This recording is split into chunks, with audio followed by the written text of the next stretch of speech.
This is QTV Nightly News coming to you live from our studios on Kaiba Avenue, and I am Jenna Bosonko. Thanks for joining us here at the main news headlines. Spanish Minister for Foreign Affairs, the European Union and Cooperation, Jose Manuel Alvarez, who is in the Gambia to assess the impact of Spanish cooperation projects, met President Adama Barrow at State House. On the International Day Against Drug Abuse and Illicit Trafficking, we hear from a government minister, a drug law enforcement official, and anti-drug activists. We hear how salt intrusion is a real threat to communities in Badibu in the North Bank region. We find out why the West Africa Coastal Areas Resilience Investment Project, WACA, has handed over 34 flood water pumping machines to flood vulnerable communities along the Coast Stream. The Westminster Foundation for Democracy has successfully concluded a two-day workshop on parliamentary reporting for 20 journalists. Those were the main headlines, and now the news in detail. Do stay.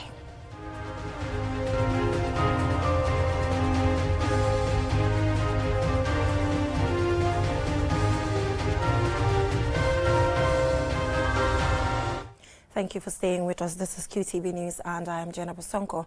Spanish Minister for Foreign Affairs, the European Union and Cooperation, Jose Manuel Alvarez, is in the Gambia to assess the impact of Spanish cooperation projects and to further deepen cooperation in diverse areas, including migration issues. He met President Adama Barrow on Wednesday at the State House in Banjul, where they renewed their commitment to the relationship. Aliu Cisse has the rest of that story. Spanish Foreign Minister Jose Manuel Alvarez is accompanied to the State House by his Gambian counterpart, Minister Dr. Modu Tangara. This diplomatic visit is aimed at enhancing the existing cooperation between the Gambia and Spain. Alvarez is impressed by the excellent warm welcome accorded him and his delegation since his arrival in the country. He describes the Gambia as an example of stability in West Africa, which is a priority region for Spain. My presence today in Gambia serves to deepen our excellent bilateral relations and cooperation, and this is the main message I have conveyed to the President during my audience. I was just commending my dear friend and good colleague, the Minister of Foreign Affairs. Spain has a very important cooperation commitment with Gambia in different sectors. In the sector of education with projects such as Colegio Lamin Canarias, which provides schooling for 120 boys and girls, or the health sectors with several missions of surgeons in action who since 2022 alone have operated more than 500 people. Among other Spanish government intervention areas in the Gambia, the minister will use the visit to visit the hotel and catering school, which is financed through the Spanish Corporation, which since 2012 has enabled hundreds of young people to be trained to effectively contribute to the country's development. During this visit, I also want to give new impetus to the negotiation for circular migration agreements with Gambia, and also for the signing of the security and anti-crime agreement. Spain is firmly committed to safe, regular, and humane migration, and to the fight against any human trafficking mafias. He tells reporters that his discussion with President Barrow also allowed them to review the economic and business relations. Gambia is also a very successful tourist destination with great potential for increased investment. Spain and Gambia also, and we have raised that, share a common position in favor of peace, international law, international humanitarian law, both in Ukraine and in Gaza. And also we want to work together for the stability and development of the region, of the ECOWAS region and the Sahel. This visit is expected to further consolidate and strengthen the impactful cooperation between the Gambia and Spain over the years. Reporting for QTV News, I am Aliu Cisse. Wishing the delegation a successful stay in the Gambia. Now, on International Day Against the Use of Illicit Drugs, the Minister of Interior and officials of the Drug Law Enforcement Agency joined advocates to discourage young people from using and trafficking drugs. And Sumane Sonyasi was there, and this is his report. The day is commemorated annually on the 26th of June as a reminder of the dangers and effects of drug abuse and the illicit drug trade, particularly on young people. With a reported significant rise in drug-related fatalities in the past few years in the Gambia. Authorities have recently intensified calls for youths to abstain from using and trafficking illicit drugs. In a statement marking the day, the Minister of Defense, Honorable Sering Modunjai, on behalf of the Minister of Interior, called on stakeholders in the fight against illicit drugs to intensify efforts to help strengthen the national supply suppression regime. This, he argues, is important to significantly reduce drug use and its prevalence. And while acknowledging the challenges in fighting the use and trafficking of illicit drugs, the Defense Minister says government remains committed to fighting drugs. He also called on the public, particularly parents, to join the fight against drugs by supporting enforcement officers. We also call on the public to be vigilant and report suspicious drug-related or criminal activities to law enforcement officers. It is imperative for us all to collaboratively work together with renewed commitment and dedication to end this endemic for a safer, healthy and drug-free society. Meanwhile, Commissioner Pa Bojang of the Drug Law Enforcement Agency says the day presents an opportunity for deep reflection on the impact of drugs on society, especially young people. He also shared some concerning data on recent drug-related fatalities, which he described as alarming and unprecedented, and went on to join calls for youth to abstain from drugs.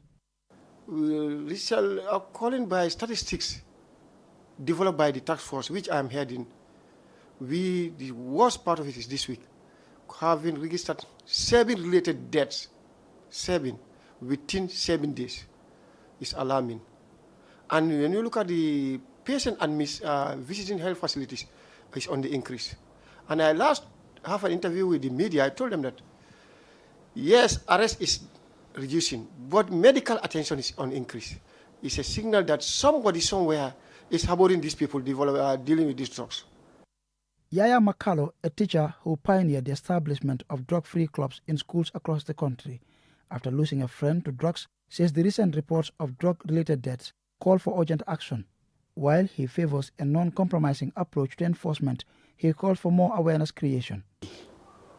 Together, we can have a drug-free society, and that cannot be done individually. It has to be collective. From all stakeholders, parents, peers, the community, the school administrators, everywhere, everybody has to take active part in it. The UN passed a resolution on 7th December 1987, earmarking the day in recognition of the need to fight the use and trafficking of drugs. And despite efforts by states to curb its abuse and trafficking, drugs continue to cause havoc across the world, particularly in West Africa, which has seen a noticeable increase in drug-related fatalities in recent years. Antoine Nyasi for KTV News. It is indeed a collective effort. Now, moving on, saltwater intrusion has afflicted 8 communities in Badibu in the North Bank region, and they are rapidly losing their rice fields and flora as a result. Momodu Gajaga visited several communities impacted, and this is his report. Residents in the villages of Badibu Ilyasa, Jumansarba, India, Jajari, and Kontekunda Niji, amongst others, have voiced their fears about saltwater completely taking over their community farmlands unless action is taken to prevent a devastating saltwater intrusion from the river tributary. This intrusion has already destroyed trees such as mangroves and others, hampered fishing, and made rice cultivation virtually impossible. Abdullah Jammeh from Badibu Ilyasa, Sambu Damfa from Jajari, and Dua Marong shared their concerns and appealed for help from authorities.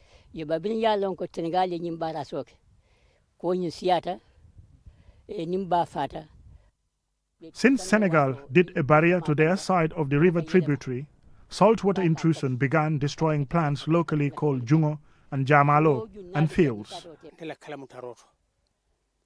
I still remember from 1968 to the 70s, no one was brave enough to pass this river tributary along because it was thick with grasses, trees and mangroves. Our parents used to feed us with locally cultivated rice. We continued the same trend, but years went by and salt water started destroying our rice fields. We seek help from institutions, government and individuals so we can get back our source of livelihood. This once used to be a thriving farming community, especially when it comes to rice cultivation. But today, they are in desperate need for rescue to be able to go back to their farmlands because saltwater intrusion has destroyed one of their livelihoods.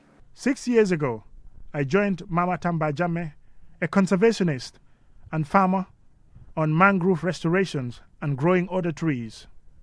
Saltwater intrusion has caused salinity, destroying mangroves and other plants. Tamba Jame raised concern. 2 weeks back, when I came here, I was definitely shocked because I've seen that the salt intrusion is coming in a high gear. So some of these mangroves that have been transplanted have even been affected.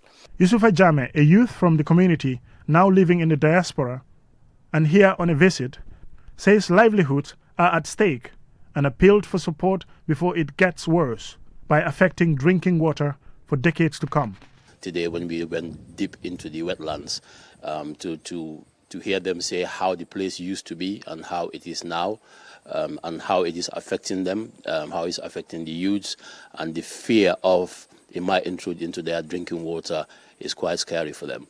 And that is something that they're asking for the authorities to step up and help where they can so they can stop this. Reacting to the saltwater intrusion affecting farmlands, Demba Sabali, on QTV's State of Affairs program, says the government will work on mitigating mechanisms. Working to introduce salt-tolerant rice varieties. And we are working with ICB, that is the International Center for Biosaline Agriculture. They are based out in the UAE. These are highly specialized institutions only on crops that thrive and survive and do very well in saline ecology. Saltwater intrusion occurs when storm surges or high tides overtop areas low in elevation. It also occurs when saltwater infiltrates freshwater aquifers and raises the groundwater table below the soil surface. Mamudu Gajaga, QTV News. Unfortunate report there by Mamudu Gajaga. We will now go for a short commercial break, and when we come back, we have local news stories. Do stay. The future is now with QCell's 5G network. Experience speeds like never before with our new 5G Rocket Fixed Internet plan. Get speeds from 10 Mbps to 100 Mbps. Your 5G-enabled devices. Walk into QCell headquarters to get one of our 5G routers and experience the true feeling of 5G. Only with QCell. QCell brings you the future. Tech, innovation, incredible speed. The future is now. For more information, call our customer care on 111. QCell, Sunyabus. We innovate, others follow. Terms and conditions apply. Get a QCell SIM card for free. Yes, absolutely free. Walk into any of our customer care centers and get a SIM free of charge. With a QCell SIM card, you can get the fastest and the most reliable internet plus wide range of amazing services. So rush now to any of our care centers and get a free SIM now. For more information, call our customer care on 111. QCell Sunyabus. We innovate, others follow. Terms and conditions apply.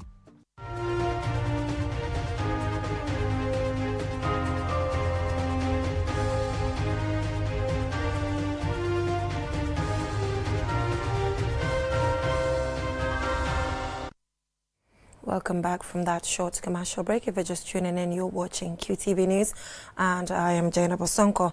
Now, the West Africa Coastal Resilience Investment Project, WACA, has handed over 34 flood water pumping machines to flood vulnerable communities along the Kota stream.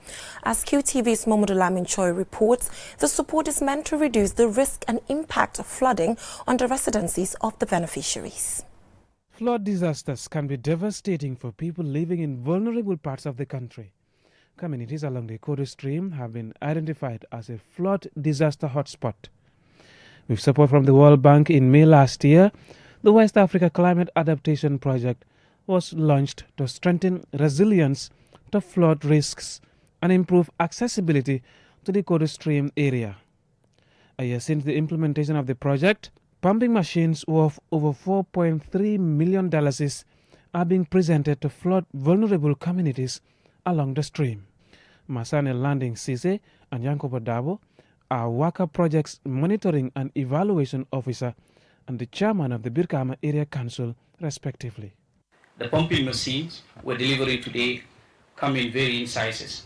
30 portable pumps with capacity to pump 60,000 liters per hour will be distributed among the 11 communities on the Kutu stream, whilst 4 heavy-duty pumping machines with the capacity to pump over 500,000 liters of water per hour will be distributed as follows. 2 will be given to the National Disaster Management Agency, 1 to the Kanifing Municipal Council, and 1 to Birkama Area Council.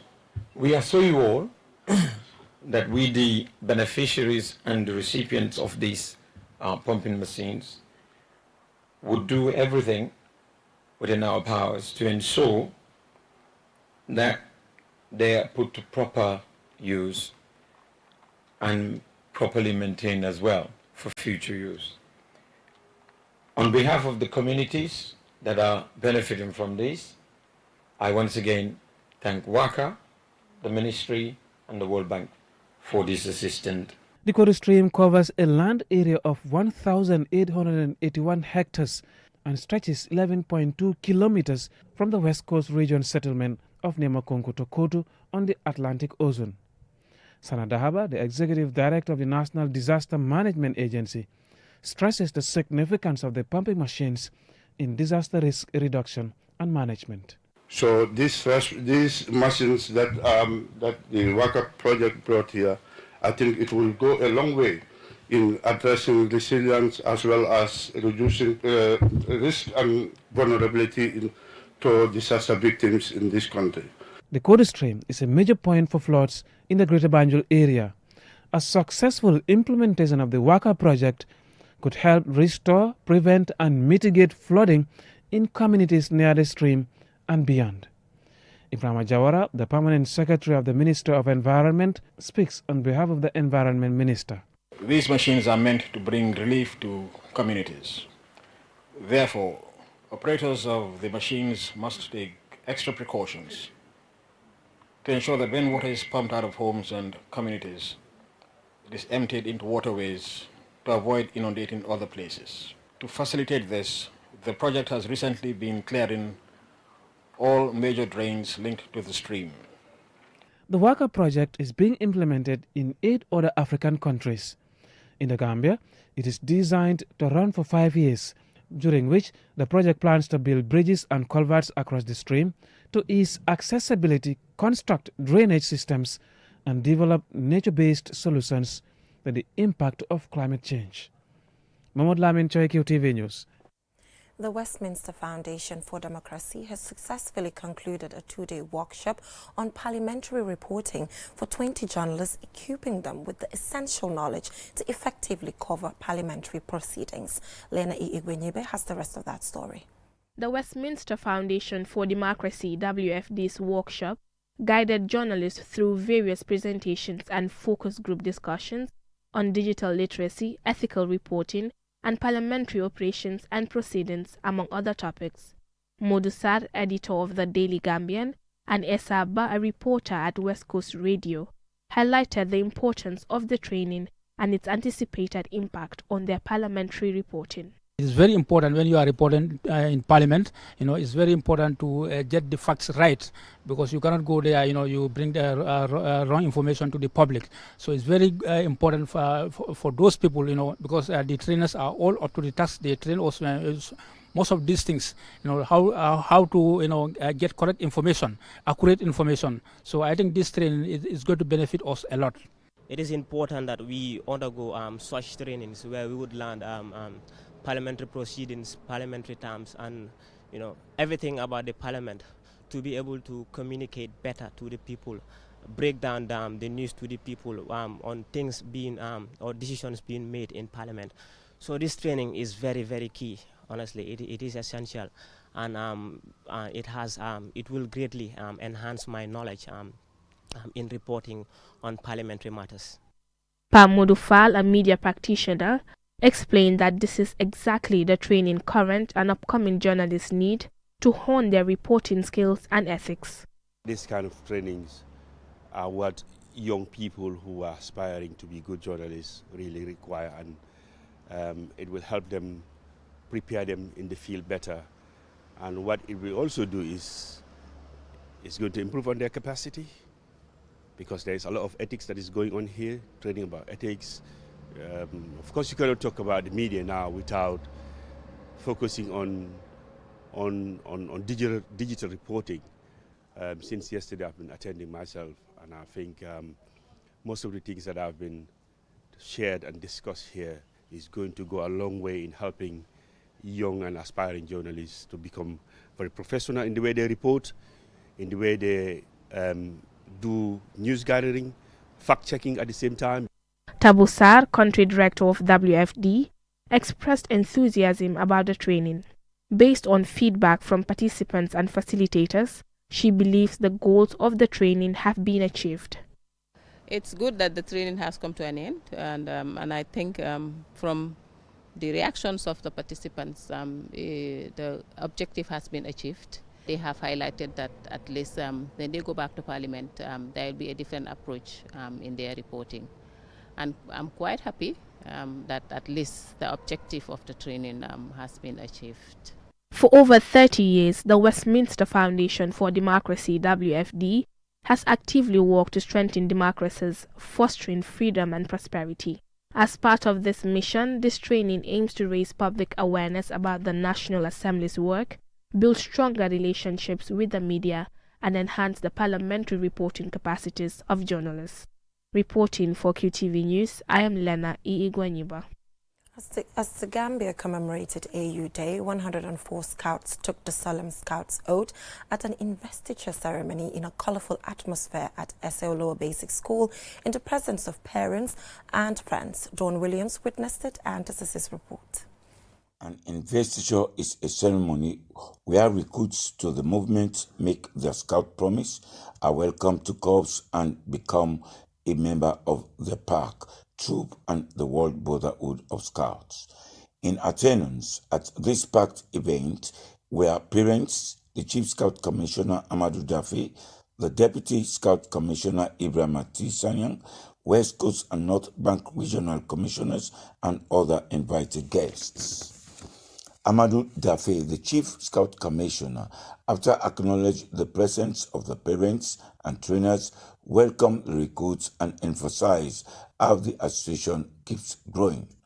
One of our primary priority, is the growth of this association. We can call it some way back. This association holds a good number of membership, but today, with the turnout and with the new members that are welcome today into the scouting, I can repeat that we form the largest youth group again. Omar Jajo, the guest speaker, highlighted the contributions young people make to the association and their environment. We see countless examples of young people making significant contributions in this association.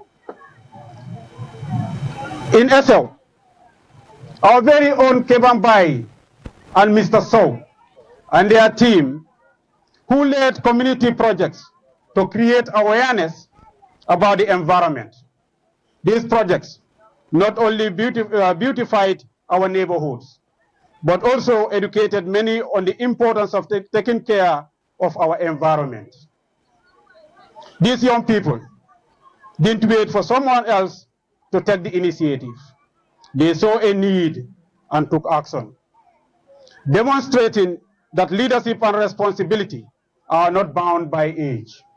Here is Umi Baji, a parent and resident of Jongon, who was among the parents. Attend ko because man lañ japp yaay ba pare ñaarelam sama doom mo ngi ci scout yi mën naa ne moo gën a tuuti ci scout yi man maay yaayam ma ñëw seet ko fii nii tey ci seen programme bi waaye kontaan naa torop ci programme bi kontaan naa torop lu may wax waajur yi mooy ku nekk na xam ne doomam bi fi nekk na xelam dal ku fi doomam nekk na sa xel dal ndaxte scout ñu ngi tekkee xare ñu leen war a tekkee ñu ngi leen di yar ñu ngi leen war a yaree ku nekk ak sa diina ak sa yoon.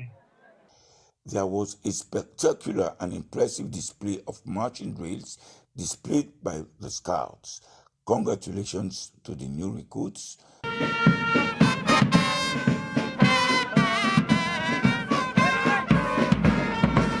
Don Williams, QTV News. Congratulations again to the Scouts. Before we end this news bulletin, let's recap our main headlines. Spain's Minister for Foreign Affairs, the European Union and Cooperation, Jose Manuel Alvarez, who is in the Gambia to assess the impact of Spanish cooperation projects, met President Adama Barrow at the State House in Banjul. On the International Day Against Drug Abuse and Illicit Trafficking, we heard from a government minister and a drug law enforcement official and anti-drugs activist. We heard how salt intrusion is a real threat to communities in Badibu in the North Bank region. We found out why the West Africa Coastal Areas Resilience Investment Project WACA has handed over 34 floodwater pumping machines to flood-vulnerable communities along the Kotu Stream. The Westminster Foundation for Democracy has successfully concluded a two-day workshop on parliamentary reporting for 20 journalists. That's all we have in this edition of QTV News. Join us at 10 p.m. for another bulletin. Thanks for watching.